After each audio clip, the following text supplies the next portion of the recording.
Hi everyone, and welcome back to Financial Basics. Today I'm going to be discussing a specific component of the UK budget speech that just happened, and this is the mansion tax that they have introduced. And my perspective on it is that they have linked this tax to CPI, and my concern here is that there's a big difference between what property prices do and what general inflation does, and this potentially has a major impact long term on the average person.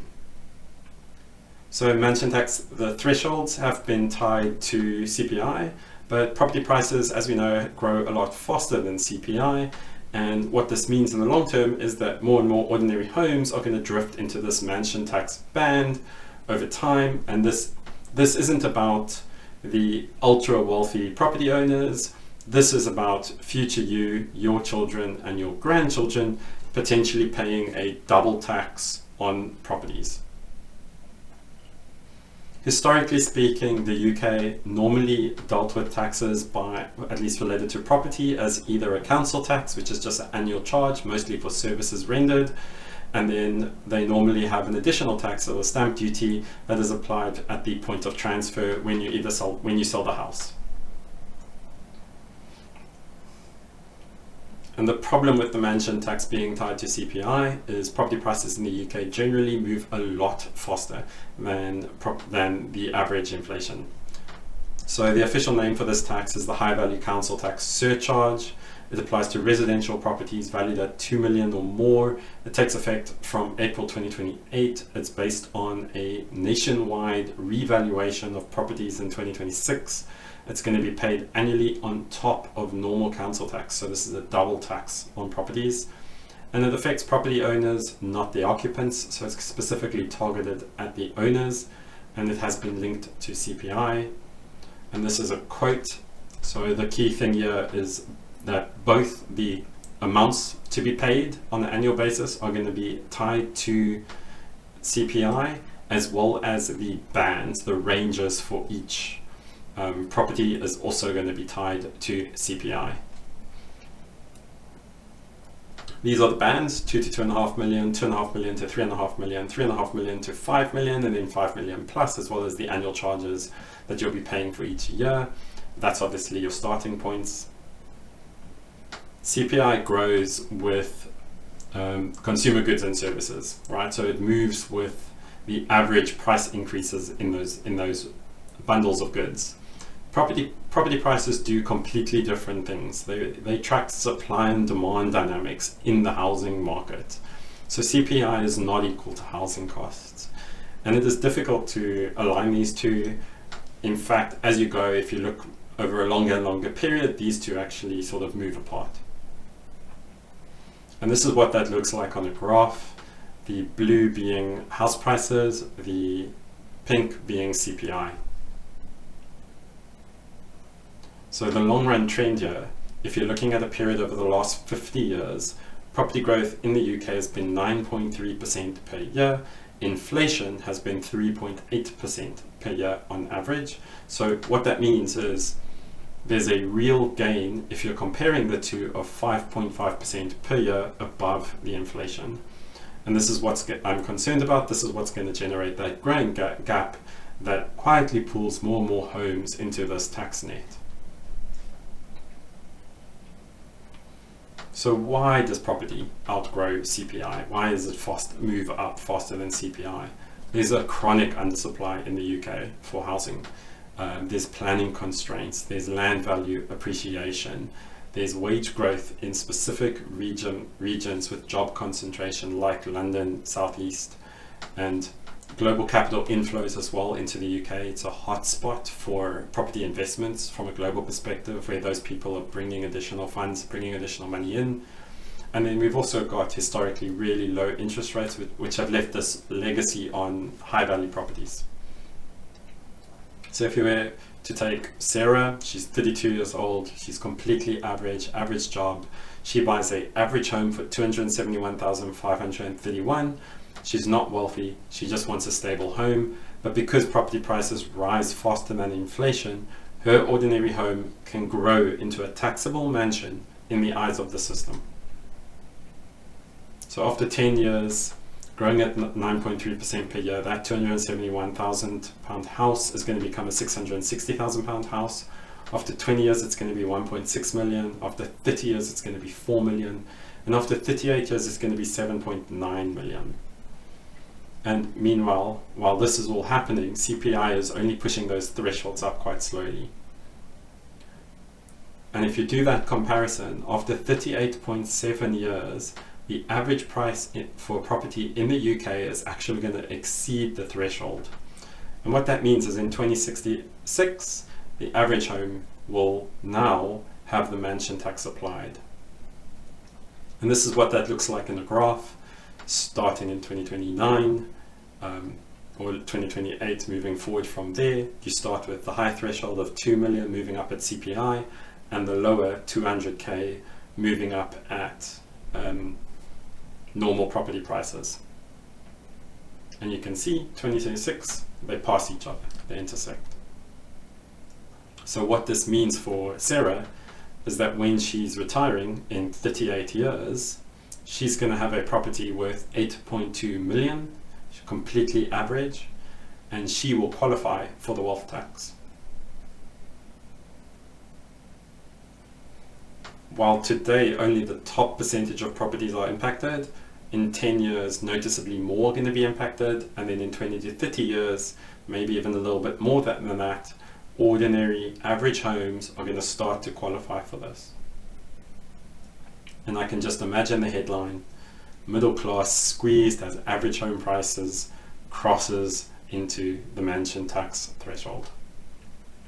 And there's 3 futures here, and you can look at it just depending on high growth, a base case, or conservative growth with regards to property prices. So you could argue very strongly, in fact, that property prices won't continue to grow at 9.3%. They might come back down, but what if they come back down to, say, 5%? Well, that means that it's still growing faster than average inflation, which means in the long run, eventually, average property prices will be in this category of a super wealth tax. And if you look at the base case, the current situation, that's going to be in 38 years. And you could even look at a high growth area where that threshold comes a lot sooner, where the average homes start falling into these categories. And as long as CPI moves slower than the property prices, and there's no change in policy, then at some point in the future, average homes will in fact fall into the mansion tax threshold. So why is this?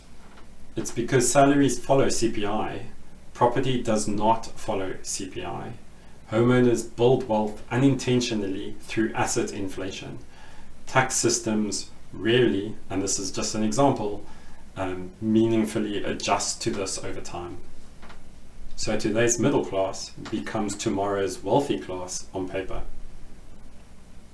Looking at it on a regional level, London and South East are probably going to be the first areas impacted by this, where they cross that threshold where the average home price in those locations actually exceeds the threshold.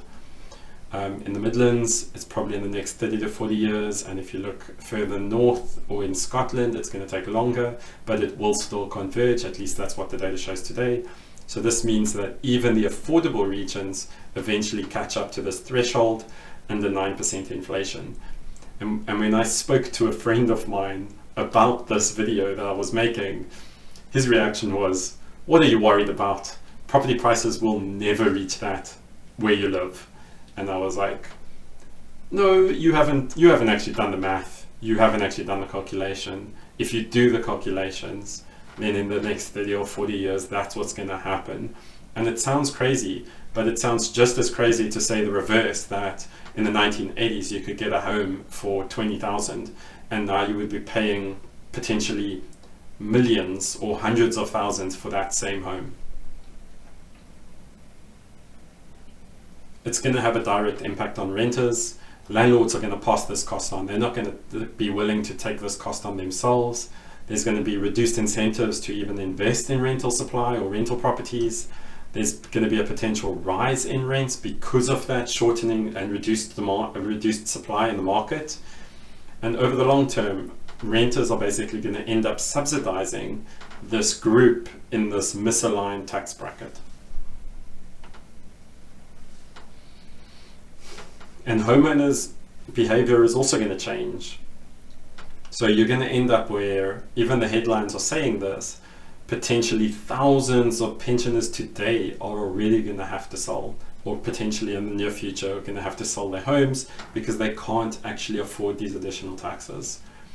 They're going to try and reduce the number of upgrades or improvements that you're making to your property. You're going to maybe even defer extensions or any renovations that you're doing. You could be incentivized to potentially sell the homes earlier, prefer lower value neighborhoods. People are going to be moving out of the high value areas. And the other concern here is that people could even move out of the UK completely, looking to Europe or other places where the property prices are lower and you're not going to have these extra taxes to deal with. It's also a huge time bomb from a political sense. As more voters get trapped in this mansion tax, there's going to be pressure to either freeze it or expand the thresholds in some way. And it's just this big political tension in terms of the perceived value of what's fair versus what's actually fair. And the stealth tax effect is going to become more and more obvious as a larger and larger group falls into these categories. So here, looking at this projection, by 2030, you're potentially looking at 15+% of pensioners being impacted or affected by this additional tax. Looking internationally as well, Vancouver introduced property surtaxes and it actually pushed locals out. Sweden completely abolished the annual property taxes that they were looking at just because of public backlash. The US has tried out different things on a state level, but fundamentally one of the lessons learned from the US is that annual taxes force elderly people out of their homes. There's also going to be enormous sensitivity to mortgage debt. So there's a disconnect between what value the taxes apply to versus potentially how much you still owe on that property. You might have a home, it's worth 2 million, but if you still owe 1.8 or 1.9 million on that home, that mortgage is really crippling, but you still qualify for the wealth tax. It's based on the value of the property, not the equity that you have in the home.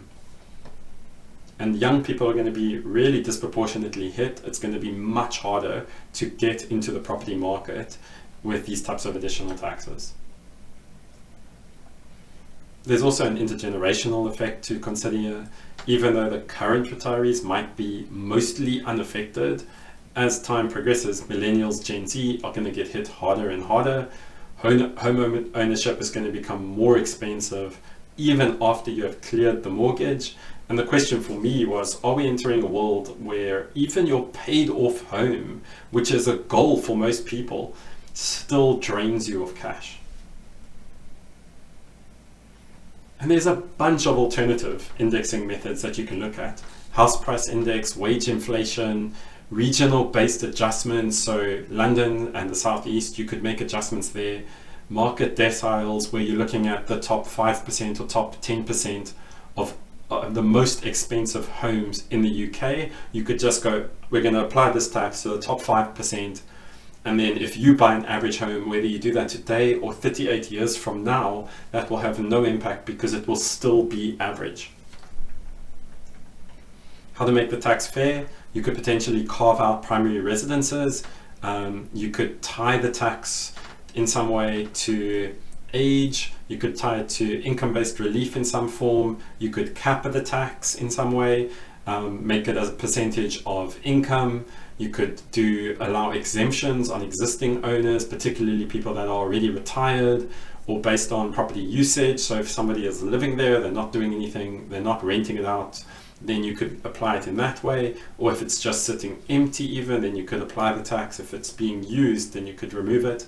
And then you could also have these rolling threshold recalculations. So even every 5 years or 10 years, which they're saying they're going to revalue homes every X number of years and relook at these values, they could adjust the thresholds to what property prices have actually done over that 10-year or 5-year period. What you should do as a viewer, as an individual, just understand the tax implications across your lifetime with regards to buying a home or owning a home. track the property growth versus just the inflation, pressure politicians for smarter indexing. You want to have a tax like this tied to the property, tied to the asset that this is being applied to.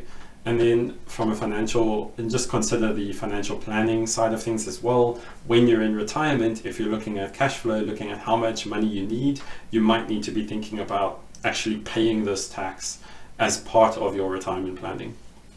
So understanding the future tax liabilities, potentially if looking at location choices, is the opportunity to move somewhere, and just cash flow that planning post the mortgage. If you want to show support for my small community and channel, you can leave a like, join us with a subscribe. If you have any questions or requests for content that you would like to see specifically, it would be great to get an email from you. Or if you would like to discuss your financial journey on the show with me, please email me at financialbasicsabc@gmail.com. Thanks for watching and see you next time. Goodbye.